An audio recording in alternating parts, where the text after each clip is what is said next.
এই যে ঠাকুরের পুজো হয়ে গেল। তো বন্ধুরা, সবাই কেমন আছো? আশা করি সবাই ভালো আছো। ভিডিওটা অনেক দিন আগেরই, মানে আগের সপ্তাহে ভিডিওটা মানে তৈরি করা ছিল, মানে ভয়েস ওভার ছিল না। আর সেই দিন খুব বৃষ্টি হচ্ছিল, মানে গত সপ্তাহে আমাদের এখানে ভাইজাকে প্রচণ্ড বৃষ্টি হয়েছে। আর বৃষ্টি ওয়েদারে লুচি বানিয়েছিলাম, মানে পুজো টুজো দিয়ে লুচি করে মিষ্টিকে খাইয়েও দিয়েছিলাম। আর ওর স্কুলও ছুটি ছিল এত বৃষ্টি হচ্ছিল বলে, ওকে একটু পড়তে বসিয়েছিলাম। মিষ্টির বাবা সকালে ডিউটি চলে গেছিলো। তারপর ওকে পড়িয়ে আমি রান্নাঘরে চলে এসেছি, ও একটু খেলতে গেছে। সব বাচ্চাদেরই ছুটি, আমাদের এখানে গত 2 দিন ধরে ছুটি ছিল সেই সময়, মানে এত বৃষ্টি ছিল।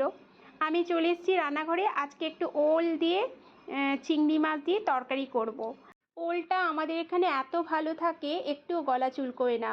ওলটা আমি সেদ্ধও করিনি, এরকম কাঁচা অবস্থায় ওলের সঙ্গে এক টুকরো আলুও দিয়েছিলাম, মানে একটা বড় আলু দিয়েছিলাম। আর একটু পেঁয়াজ রসুনটা থেতো করে দিয়েছিলাম, দিয়ে গোটা জিরে ফোড়ন দিয়ে বেশ ভালো করে ভেজে নিয়েছি। এবার ভাজার পরে একটু পেঁয়াজ টেয়াজ ভাজা হয়ে গেছে, ওতে টমেটো, জিরে গুঁড়ো, ধনে গুঁড়ো, হলুদ গুঁড়ো, আজকে কোনো বাটা মশলা দিলাম না, মানে লাস্টের দিকে একটু পোস্ত বাটা দেব।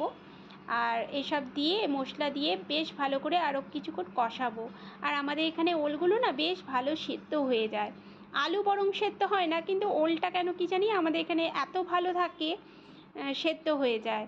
দিয়ে বেশ কষানো হয়ে গেছিলো, আমি একটু গরম জল দিয়ে দিলাম। আর চিংড়ি মাছ একটু ছিল, সেটাও দিয়ে দিলাম। দিয়ে এই যে পোস্ত বেটেছিলাম আগের দিন একটু দিলাম। হয়ে গেছে তরকারিটা, একটু ফোটার পরে ধনেপাতা দিয়ে এবার নামিয়ে দেবো তরকারিটা। আর আজকের মানে তরকারিটা বেশ ভালোই ছিল। তোমাদের কেমন লাগলো রেসিপিটা অবশ্যই কমেন্ট করে জানিও। আজকের ভিডিওটা এই পর্যন্তই, আবারও আসবো।